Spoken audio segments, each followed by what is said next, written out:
लक्ष्य एकेडमी अरण्य गुरुकुलम की online classes में आप सभी का हार्दिक स्वागत करता हूं, जहां हम भारतीय संविधान पर विस्तृत चर्चा कर रहे हैं। पिछली कक्षाओं में हमने राष्ट्रपति को देखा था, यह जाना था कि यह पद कैसा है। हमारे देश का सर्वोच्च पद है, गणराज्य का प्रमुख है, इसके पास बहुत सारी शक्तियां हैं, बहुत सारे अधिकार हैं, जिसे हमने विस्तृत रूप से देखा था, पढ़ा था व जाना था। इसी क्रम में हमने पिछली कक्षा में उसकी कार्यपालिका शक्ति व विधायी शक्ति को देखा था। आज की क्लास में हम उसकी विधायी शक्ति का और विस्तार करेंगे, साथ ही उसकी अन्य शक्तियों को भी पढ़ेंगे। तो चलिए शुरू करते हैं आज की क्लास से। विधायी शक्ति में हमने देखा था कि राष्ट्रपति संसद के साथ किस तरह संबंध रहता है उसका, वह संसद की कार्यवाहियों में या उसके संचालन में किस तरह अपना कार्य करता है या अपना योगदान देता है या उस पर नियंत्रण रखता है। विधायी शक्ति अर्थात विधेयक को बनाने में राष्ट्रपति की क्या भूमिका होती है, इसकी हमने संक्षिप्त चर्चा पिछली कक्षा में की थी। आज उसको थोड़ा डिटेल में देखेंगे, जिसके अंतर्गत हम राष्ट्रपति की वीटो शक्ति का अध्ययन करेंगे। अर्थात किसी भी विधेयक पे जो राष्ट्रपति के पास जाता है, राष्ट्रपति के पास क्या अधिकार या क्या विकल्प है उस विधेयक को लेकर।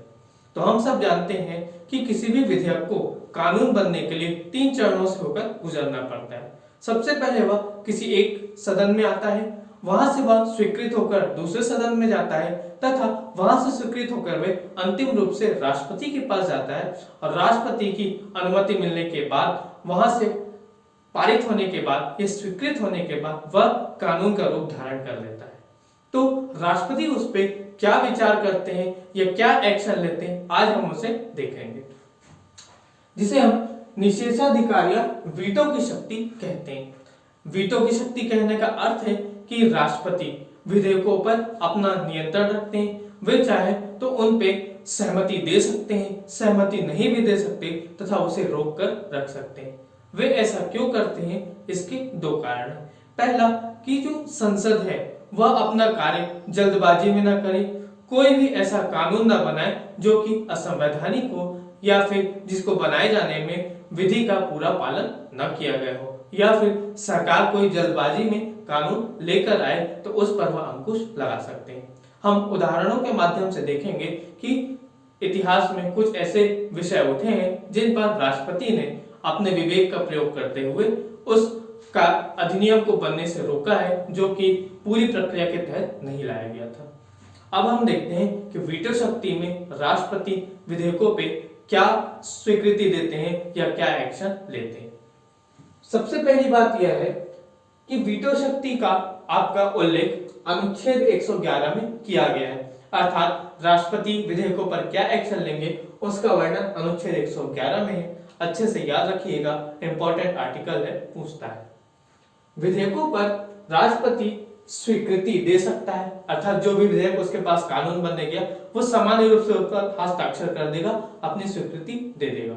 दूसरा विकल्प है वह स्वीकृति सुरक्षित रखे, अर्थात विधेयक को अपने पास रखे, उसकी स्वीकृति अपने पास सुरक्षित रखे, जाहिर न करे, जो कि समय आने पे या बाद में जाहिर हो। अभी हम कुछ देर में इसे डिटेल में समझेंगे। तीसरा है पुनर्विचार हेतु लौटाए, अर्थात यदि किसी विधेयक को बनाने में जल्दबाजी की गई हो, उसको बनाने में कोई विधि का उल्लंघन किया गया हो या विधि का पूर्ण पालन न किया गया हो, या उसके जो प्रावधान है उसमें संशोधन की आवश्यकता हो, तो राष्ट्रपति उसे पुनः संसद को लौटा सकता है पुनर्विचार के लिए। लेकिन यदि एक बार संसद ने उसे संशोधनों के साथ या बिना संशोधन के पुनः राष्ट्रपति को वापस भेजा, तब राष्ट्रपति बाध्य है उसे कानून का रूप देने में। अब देखते हैं कि क्या क्या वीटो राष्ट्रपति को प्राप्त है। सबसे पहला है अत्यंतिक वीटो, अर्थात जब राष्ट्रपति विधेयक को अपने पास सुरक्षित रखता है तो वह 2 वीटो का प्रयोग करता है। एक है अत्यंतिक, एक है पॉकेट वीटो। हम पहले की चर्चा करते हैं अत्यंतिक वीटो क्या होता है। जब राष्ट्रपति विधेयक को अपने पास सुरक्षित रखे और वह विधेयक बाद में समाप्त हो जाए, उसे अत्यंतिक वीटो का प्रयोग किया जाना कहते हैं। अर्थात राष्ट्रपति के पास विधेयक है, कुछ समय बाद राष्ट्रपति ने उसे समाप्त कर दिया, शून्य कर दिया, अर्थात उसका अंत कर दिया। यहां से कीवर्ड याद रखिएगा, विधेयक का अंत करना किसमें? अत्यंतिक वीटो में। अब इसका प्रयोग या इसे क्यों लाया जाता है, इसका प्रयोग राष्ट्रपति कब और किस विषय में करते हैं उसे देखते हैं। अत्यंतिक वीटो का प्रयोग गैर सरकारी सदस्यों के विधेयक में किया जाता है। जब हम विधेयकों को पढ़ते हैं तो विधेयक कई प्रकार के होते हैं, जिसमें प्रमुख रूप से दो होते हैं, जैसे सरकार के द्वारा लाया गया सरकारी विधेयक या किसी संसद सदस्य के द्वारा लाया गया गैर सरकारी विधेयक। यदि राष्ट्रपति चाहे तो गैर सरकारी विधेयक या जो संसद सदस्य के द्वारा लाया गया विधेयक है उसे वह समाप्त कर सकता है। दूसरी और महत्वपूर्ण बात जो इस विधेयक से रिलेटेड है वह है कि जब कोई सरकारी विधेयक मंत्रिमंडल के त्याग पत्र दे दे, समझिएगा, यदि कोई सरकारी विधेयक लाया गया था उसे पारित कर दिया गया, लेकिन जब वो पारित होकर के दोनों सदनों से राष्ट्रपति के पास पहुंचा और राष्ट्रपति ने स्वीकृति देने से पहले ही मंत्रिमंडल ने अपना इस्तीफा दे दिया, ये मंत्रिमंडल समाप्त हो गई, तो जो नई मंत्रिमंडल आई है वो राष्ट्रपति को यह सलाह दे सकती है या विनती कर सकती है कि आप पिछले मंत्रिमंडल के द्वारा बनाए गए इस विधेयक को समाप्त कर दें या इस पर अनुमति न दें। तो इस समय राष्ट्रपति उस विधेयक को समाप्त कर देते हैं अत्यंतिक वीटो का प्रयोग करते हुए। उदाहरण देखते हैं, 1954 में सबसे पहले राजेंद्र प्रसाद ने पेप्सू विनियोग विधेयक पे अत्यंतिक वीटो लगाया था, अर्थात पेप्सू विनियोग विधेयक को समाप्त कर दिया था। पेप्सू विनियोग विधेयक उस राज्य में लाया गया था जबकि वहां पे राष्ट्रपति शासन लगा था, अर्थात राष्ट्रपति शासन होने के कारण सारी शक्तियां संसद को प्राप्त हो गई थी उस राज्य में कानून बनाने के लिए। इसलिए पेप्सू विनियोग विधेयक संसद में पेश किया गया, लेकिन जब यह दोनों सदनों से पारित होकर के राष्ट्रपति के पास पहुंचा तो वहां पे राष्ट्रपति शासन हटा लिया गया था और वहां की सरकार ने राष्ट्रपति से विनती की कि इस विधेयक को आप समाप्त कर दें। इसी प्रकार 1991 में आर वेंकट रमन ने संसद सदस्य वेतन भत्ता अधिनियम को समाप्त कर दिया था। क्यों? क्योंकि यह लोकसभा के विघटित होने की तिथि से एक दिन पहले लाया गया था, अर्थात उद्देश्य यह था कि जल्दबाजी में इसे पारित करा लिया जाए, लेकिन आर वेंकट रमन ने अपने विवेक का प्रयोग करते हुए इसे समाप्त कर दिया अपने वीटो शक्ति के आधार पे। ये थे आपका अत्यंतिक वीटो, बहुत महत्वपूर्ण है, अच्छे से समझिएगा, घुमाकर क्वेश्चन बनता है। दूसरा है निलंबनकारी वीटो, अर्थात हमने जो ऊपर पुनर्विचार वाली स्थिति देखी थी उसे हमने निलंबनकारी वीटो का नाम दे दिया। अर्थात जब किसी विधेयक को राष्ट्रपति पुनर्विचार के लिए संसद को लौटाते हैं तो संसद उस पर संशोधन करके या बिना संशोधन किए राष्ट्रपति को भेज देती है, जिस पर सहमति के लिए राष्ट्रपति बाध्य होता है। अर्थात कहने का मतलब यह है कि राष्ट्रपति के वीटो को संसद के साधारण बहुमत के माध्यम से निरस्त कर दिया गया, निलंबित कर दिया गया, इसलिए इसका नाम है निलंबनकारी वीटो। उदाहरण देखें कि कब इसका प्रयोग किया गया था, तो डॉक्टर एपीजे अब्दुल कलाम आजाद ने सांसद अयोग्यता निवारण अधिनियम 2005 में इसका प्रयोग किया था और इस विधेयक को संसद को वापस लौटा दिया था। अब देखते हैं तीसरा और अति महत्वपूर्ण वीटो, जिसके बार बार परीक्षा में पूछे जाने की संभावना रहती है और बहुत बार इसे पूछा भी गया है, रेगुलरली पेपर में यह घुमा फिरा के आता है, जेबी वीटो या पॉकेट वीटो। अर्थात ऐसी स्थिति जब राष्ट्रपति विधेयक पर न तो अनुमति देता है और न ही पुनर्विचार के लिए उसको लौटाता है, अर्थात विधेयक राष्ट्रपति के पास ही पड़ा रहता है, तो उसे जेबी वीटो या पॉकेट वीटो की संज्ञा दी जाती है। ऐसा क्यों किया जाता है? तो उसका कारण यह है कि हमारे संविधान में कोई भी टाइम लिमिट या समय सीमा नहीं बताई गई है कि राष्ट्रपति अपने वीटो का प्रयोग करते हुए या विधेयकों पर सहमति या असहमति देने के लिए किस कोई समय सीमा में बाध्य नहीं है, वह जब तक चाहे विधेयक को अपने पास रोक सकता है। इसी का प्रयोग करते हुए राष्ट्रपति विधेयक को अपने पास रखे रहते हैं, उस पर न तो अनुमति देते हैं और न ही उसे पुनर्विचार के लिए लौटाते हैं। इसीलिए कहा जाता है कि राष्ट्रपति ने विधेयक को अपने पॉकेट में रखा है, इसीलिए इसका नाम पॉकेट वीटो भी है। उदाहरण है 1986 में ज्ञानी जैल सिंह ने भारतीय डाक संशोधन अधिनियम पे पॉकेट वीटो का प्रयोग किया था, न कोई सहमति दी, न असहमति दी और न ही इसे पुनर्विचार के लिए लौटाया। सन याद रखिएगा 1986 राष्ट्रपति थे ज्ञानी जैल सिंह, विधेयक था भारतीय डाक संशोधन अधिनियम अति महत्वपूर्ण है। तीनों चीज बार बार रिपीटेडली हर एग्जाम में पूछा गया है। ये बात थी आपके वीटो की, जो कि राष्ट्रपति संसद के द्वारा बनाए गए कानूनों पे उपयोग करता है, विधेयकों पर अपनी विकल्प के रूप में उपयोग करता है। अब हम यह देखते हैं कि राज्य की जो विधानमंडल है वे जो कानून बनाते हैं, क्या राष्ट्रपति उन पर भी अपने वीटो का प्रयोग कर सकता है? तो इसका आंसर है हाँ, लेकिन एक कंडीशन, एक शर्त है। आपका जो राज्य का विधानमंडल है उसमें भी जो भी विधेयक बनाए जाते हैं उसे अगर केवल विधानसभा है तो वहां से पारित करा के राज्यपाल के पास भेजते हैं। अगर विधानमंडल है तो विधानसभा, विधान परिषद दोनों से पारित कराकर राज्यपाल के लिए स्वीकृति के लिए भेजा जाता है, तब वह कानून व अधिनियम का रूप धारण करता है। लेकिन इसी क्रम में राज्यपाल इन्हीं 3 चरणों का पालन करता है, अर्थात वह भी विधेयकों पर स्वीकृति दे सकता है, विधेयकों को सुरक्षित रख सकता है तथा पुनर्विचार के लिए विधानमंडल को लौटा सकता है। अनुच्छेद है 200, अनुच्छेद 200 में इसका वर्णन है। लेकिन इसमें एक शर्त और जोड़ती है कि राज्यपाल यदि चाहे या उसे ऐसा लगे कि यह विधेयक राष्ट्रपति के लिए जाना चाहिए, उनकी सहमति अनिवार्य है, तो उसे राष्ट्रपति के लिए स्वीकृति या विचारार्थ कर सकता है। अर्थात इन 3 कंडीशन के साथ एक और आ जाएगी कि राज्यपाल किसी विधेयक को राष्ट्रपति के विचारार्थ रख सकता है। तो इसी क्रम में राष्ट्रपति यदि कोई विधेयक उसके विचारार्थ आया हो तो उस पर भी डिसीजन ले सकता है। कैसा डिसीजन लेगा हम देखते हैं। अनुच्छेद 201 कहता है कि राज्यपाल ने अगर किसी विधेयक को राष्ट्रपति के विचारार्थ रखा है तो राष्ट्रपति उस राज्यपाल को निर्देश देगा कि उस विधेयक को विधायिका के पुनर्विचार के लिए भेजे, अर्थात वापस भेज दे विधानमंडल को पुनर्विचार करने के लिए। और यदि विधानमंडल ने उस विधेयक पे विचार करके संशोधनों के साथ या बिना संशोधन के राष्ट्रपति को वापस भेजा है, तब भी राष्ट्रपति उसमें सहमति देने के लिए बाध्य नहीं है। अर्थात राष्ट्रपति के द्वारा लिए गए अर्थात जो विधेयक संशोधन के बाद एवं बिना संशोधन के पुनः राष्ट्रपति के पास आए, फिर भी वह उस पर कोई डिसीजन लेने के लिए बाध्य नहीं है।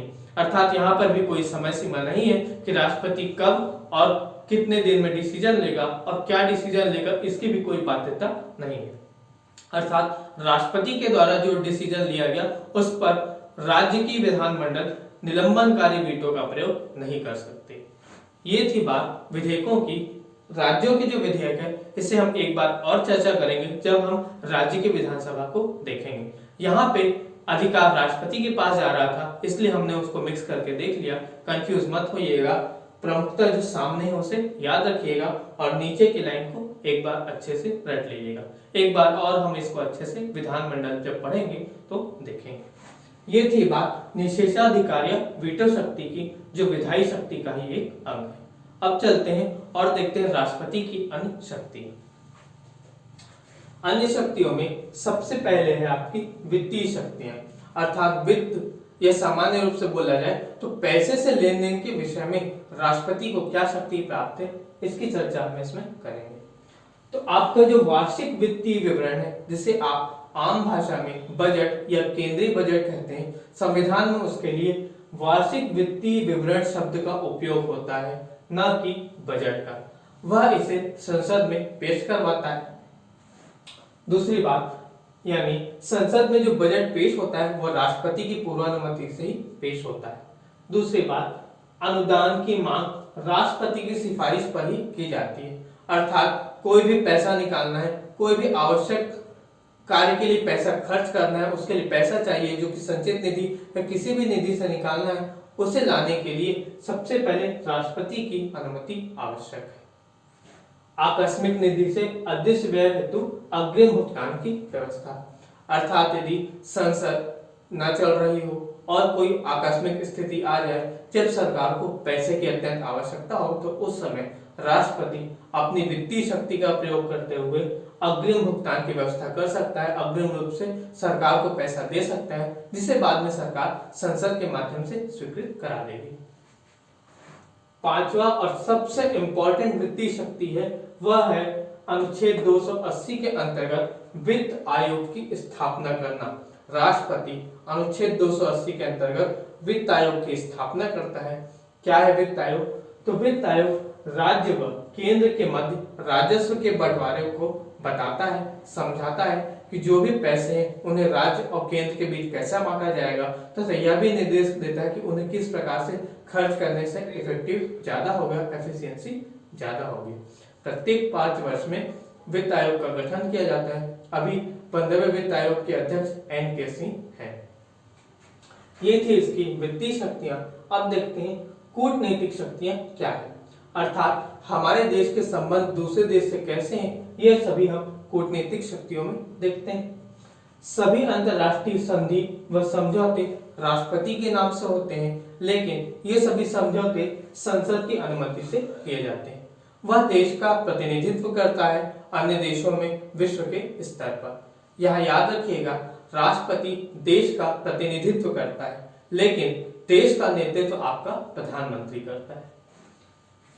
कूटनीतिक शक्ति के अंतर्गत ही राष्ट्रपति राजदूतों व उच्चायुक्तों को भेजता है, वह उनका स्वागत करता है। राजदूत व उच्चायुक्त में डिफरेंस यह है कि उच्चायुक्त राष्ट्रमंडल देशों के जो सदस्य हैं उनके जो एम्बेसडर होते हैं उन्हें उच्चायुक्त कहा जाता है, तथा जो देश राष्ट्रमंडल देशों के सदस्य नहीं है उनके राजदूत, उनके जो एम्बेसडर होते हैं, उनके जो विदेश से आने वाले व्यक्ति होते हैं, जो अधिकारी होते हैं, उन्हें राजदूत कहा जाता है। एक बार नेट में सर्च कर लीजिएगा तो अच्छे से समझ जाएंगे। ये थी कूटनीतिक की शक्ति। अब देखते हैं उसकी सैन्य शक्ति। तो हम ये जानते हैं कि राष्ट्रपति सैन्य बलों का सर्वोच्च सेनापति होता है, सुप्रीम कमांडर होता है। इस हैसियत से वह जल सेना, थल सेना तथा वायु सेना के प्रमुखों की नियुक्ति करता है तथा उनका अधिपति होता है। संसद की सहमति से ही वह युद्ध की घोषणा करता है, वह उसकी समाप्ति की भी घोषणा उसके द्वारा की जाती है। सेना के मूवमेंट की जो भी ऑर्डर है वो उसके द्वारा ही निकाले जाते हैं।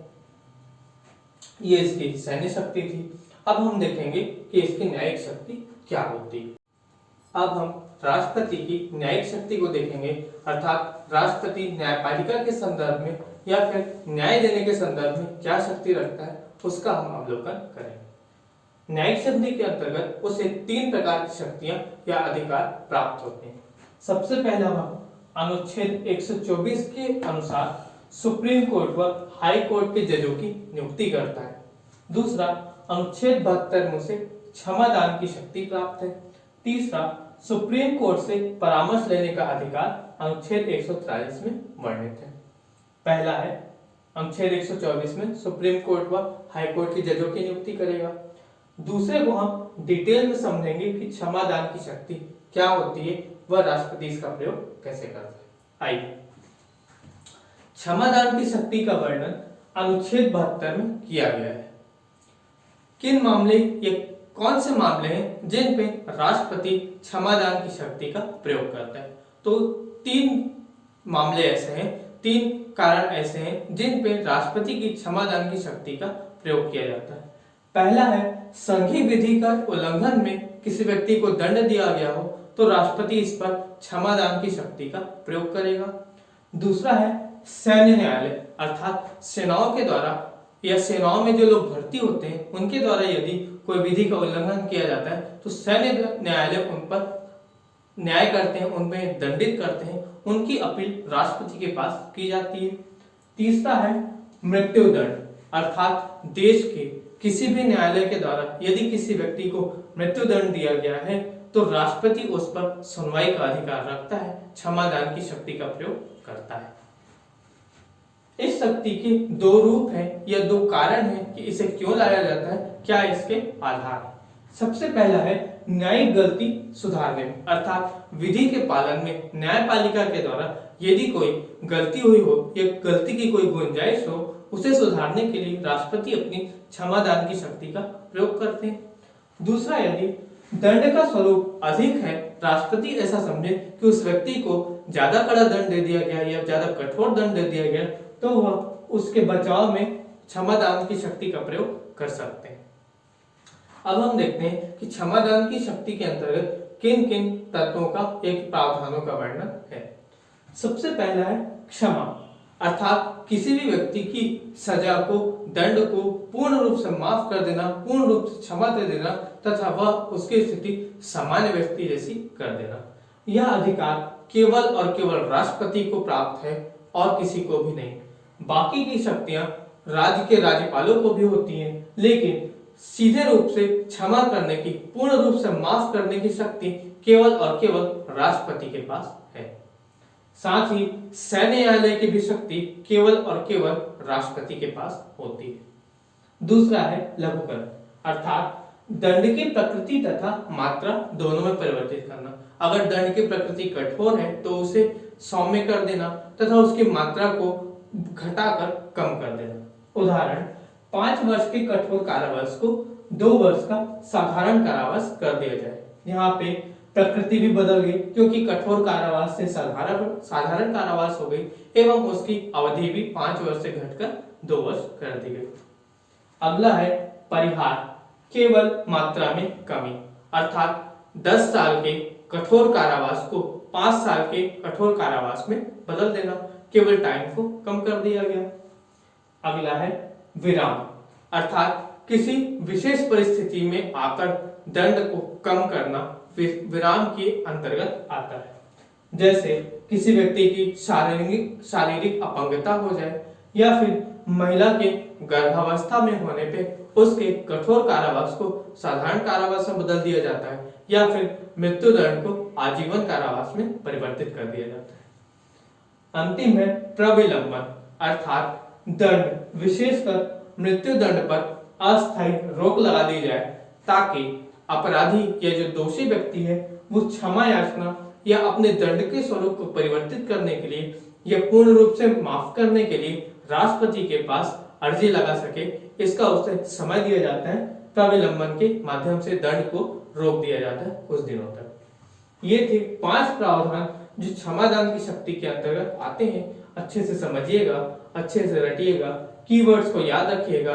पॉइंटर बना के आपसे पूछता है, एक एक पॉइंट आपको अच्छे से याद होना चाहिए। यहाँ पे 2 बातें विशेष रूप से ध्यान देने योग्य हैं। हम यह समझते हैं कि क्षमादान की शक्ति का प्रयोग राष्ट्रपति करता है, वह अपनी इच्छा से किसी भी व्यक्ति को माफ कर सकता है या इन प्रावधानों का प्रयोग कर सकता है। लेकिन यहाँ हमारी समझ थोड़ी गलत हो जाती है, क्योंकि राष्ट्रपति की क्षमादान की शक्ति मंत्रिमंडल की सलाह के अधीन है। अर्थात राष्ट्रपति क्षमादान की शक्ति में जो भी कार्य करता है वह मंत्रिमंडल की सलाह से करता है एवं यह क्षमादान की शक्ति न्यायिक पुनरावलोकन के अधीन है। अर्थात यदि न्यायालय को लगे कि राष्ट्रपति ने कुछ भेदभाव किया है या कुछ नैतिकता का पालन नहीं किया तो वह इसकी क्षमादान की शक्ति को रोक सकता है, उसे पलट सकता है। ये थी बात क्षमादान की शक्ति की। राष्ट्रपति की क्षमादान की शक्ति को विस्तृत रूप से देखा, उसमें क्या प्रावधान है, क्या क्या बातें उसमें बताई गई। अब हम न्यायपालिका से जुड़ी या न्यायिक शक्ति से जुड़ी राष्ट्रपति की एक और शक्ति का अध्ययन करेंगे। वह है सुप्रीम कोर्ट से परामर्श लेने का अधिकार। अर्थात अनुच्छेद 143 कहता है कि राष्ट्रपति किसी विषय के माध्यम से या किसी विषय को लेकर सुप्रीम कोर्ट से विचार विमर्श कर सकता है, उससे परामर्श मांग सकता है। सुप्रीम कोर्ट 5 जजों की बेंच बैठती है जिसमें वह यह निर्णय लेता है कि राष्ट्रपति को सलाह देना है या सलाह नहीं देना, और यदि सलाह देना है तो वह कैसी होगी तथा क्या परामर्श दिए जाएंगे। इसे 2 भागों में हम देखते हैं। आइए, सबसे पहला विषय है, 2 भागों में से बांटा गया है, 2 विषय है जिन पर राष्ट्रपति सलाह मांगते हैं। सबसे पहला विषय सार्वजनिक महत्व का विषय, अर्थात सार्वजनिक व्यवस्था या देश के जो सार्वजनिक महत्व है उन मुद्दों पे यदि राष्ट्रपति को कुछ संशय हो तो वह सुप्रीम कोर्ट से सलाह मांग सकते हैं। कहने की बात है कि राष्ट्रपति सलाह मांग रहे हैं, जबकि सलाह मांग रही होती है मंत्रिपरिषद या मंत्रिमंडल। इस विषय पे सुप्रीम कोर्ट राष्ट्रपति को सलाह या परामर्श देने के लिए बाध्य नहीं है। वह सार्वजनिक महत्व के मुद्दों पे राष्ट्रपति को सलाह देने से मना कर सकता है। जैसे बाबरी मस्जिद विध्वंस के बाद उस समय के राष्ट्रपति ने सुप्रीम कोर्ट से सलाह मांगी थी कि क्या एक्शन लिया जाए या देश की परिस्थितियों के अनुसार क्या परामर्श वह दे सकते हैं। लेकिन सुप्रीम कोर्ट ने अपने इस अधिकार का प्रयोग करते हुए सलाह देने से या परामर्श देने से मना कर दिया था। दूसरी स्थिति है संविधान से पहले की गई कोई संधि, करार या लागू विधि को लेकर यदि राष्ट्रपति को कुछ संशय हो तो वह सुप्रीम कोर्ट से सलाह मांगते हैं। इस विषय पे राष्ट्रपति को सलाह या परामर्श देने के लिए सुप्रीम कोर्ट बाध्य है, उसे परामर्श देना ही पड़ेगा, उस विषय का समाधान करना ही पड़ेगा। कैसे करती है? तो 5 जजों की बेंच होती है जिस पर निर्णय होता है और बहुमत से उसे सलाह दी जाती है। राष्ट्रपति इन दोनों विषयों में दी गई सलाह को मानने के लिए बाध्य नहीं है। वह चाहे तो उनकी सलाह मान सकता है और न चाहे तो सलाह मान नहीं सकता। राष्ट्रपति की इस शक्ति का प्रयोग बहुत बार मंत्रिमंडल या सरकार के द्वारा विधि के समझने में या उसके अर्थ को जानने में या किसी संशय को दूर करने में बार बार किया जाता है। यह थी आपकी राष्ट्रपति की परामर्श की शक्ति। अब देखते हैं राष्ट्रपति की स्वविवेकी शक्तियां। अभी तक हमने राष्ट्रपति की जितनी भी शक्तियों को देखा, वे सभी शक्तियां राष्ट्रपति को निर्बाध रूप से प्राप्त नहीं है, वह इसका स्वतंत्र रूप से प्रयोग नहीं कर सकता, क्योंकि हमने शुरू में ही देखा था कि राष्ट्रपति अपने सारे कार्यों का संपादन अपने अधीनस्थ अधिकारियों अर्थात मंत्रिमंडल के माध्यम से करेगा। उसकी सारी शक्तियों का वास्तविक प्रयोग मंत्रिमंडल के माध्यम से किया जाएगा। इसलिए राष्ट्रपति को रबर स्टैम्प कहा गया। वह केवल मंत्रिमंडल के आदेशों को सील की तरह लागू करने का या केवल अनुमति देने का ही कार्य कर रहा था। लेकिन हमारे संविधान में कुछ ऐसी शक्तियां हैं जो राष्ट्रपति को सीधे तौर पर दे दी गई, जिसका प्रयोग वह अपनी बुद्धि तथा अपने विवेक से स्वतंत्र होकर कर सकता है। क्या है वे शक्तियां, उन्हें देखते हैं। सबसे पहला है प्रधानमंत्री की नियुक्ति, अर्थात यदि प्रधानमंत्री का पद रिक्त हो चुका है, प्रधानमंत्री की मृत्यु हो गई है या फिर किसी भी दल के पास बहुमत नहीं है, प्रधानमंत्री नहीं नियुक्त हो पा रहा, तो वह अपने विवेक से किसी भी व्यक्ति को प्रधानमंत्री नियुक्त कर सकता है। उदाहरण देखिएगा, राजीव गांधी को प्रधानमंत्री नियुक्त किया गया था, जबकि उस समय भी न तो सदन के नेता थे, न ही मंत्रिपरिषद में शामिल थे। दूसरा है मंत्रिपरिषद को भंग करने। यदि मंत्रिपरिषद लोकसभा में अपना विश्वास मत खो दे या विश्वास मत हासिल करने में असमर्थ दिखाई दे तो राष्ट्रपति उसे भंग कर सकता है। इसी कड़ी में वह चाहे तो विश्वास मत के आधार पर लोकसभा को भी भंग कर सकता है। यह राष्ट्रपति के विवेक पे है, वो मंत्रिपरिषद को भंग करना चाहता है या लोकसभा को। यदि मंत्रिपरिषद बस भंग होती है तो लोकसभा व राज्यसभा के माध्यम से पुनः किसी और व्यक्ति के द्वारा नए मंत्रिपरिषद का गठन किया जा सकता है, नए प्रधानमंत्री का चुनाव किया जा सकता है, यदि कोई दल बाद में इसकी इच्छा जाहिर करे या राष्ट्रपति अपने विवेक से किसी व्यक्ति को प्रधानमंत्री नियुक्त कर दे। लेकिन यदि लोकसभा को ये भंग कर दिया गया तो यह जीरो हो जाता है, फिर से देश में चुनाव कराने पड़ जाते हैं। तो यह राष्ट्रपति के विवेक के ऊपर है कि वह किसका प्रयोग करे। साथ ही कुछ और विवेकाधीन शक्तियां राष्ट्रपति के पास हैं जो स्पष्ट रूप से नहीं है, लेकिन वे हमें परिलक्षित होती हैं। जैसे आपके ये सभी वीटो की शक्तियां जो कि राष्ट्रपति के पास विकल्प के रूप में होती हैं, वह स्वतंत्र है इनका प्रयोग करने के लिए। आप अच्छे से ध्यान रखिएगा कि किस शक्ति का प्रयोग राष्ट्रपति मंत्रिमंडल की सहायता से करता है एवं किन शक्तियों का प्रयोग वह अपनी इच्छा से करता है। आपके पेपर में कूट बना करके पूछा जाता है कि स्वविवेकी शक्तियां हैं, बताइए उन्हें या कौन सी ऐसी शक्तियां हैं जिनका प्रयोग वह मंत्रिमंडल की सलाह से करता है। तो अपनी समझ को थोड़ा विकसित करिएगा, अच्छे से अपनी रेफरेंस बुक लक्ष्मीकांत का अध्ययन करिए, दिमाग में बैठाते जाइए कि किस कार्य को करने में राष्ट्रपति स्वतंत्र है तथा किस कार्य को करने में वह मंत्रिमंडल की सलाह पर निर्भर है।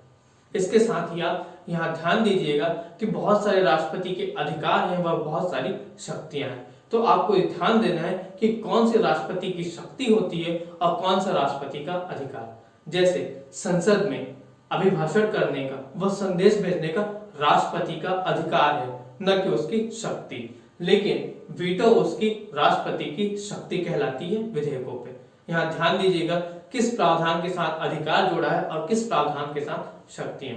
जब बहुत ही अच्छे स्तर का कठिन क्वेश्चन बनता है तो यही हिसाब से क्वेश्चन बनाया जाता है कि राष्ट्रपति के अधिकार क्या है व उसकी शक्तियां क्या है।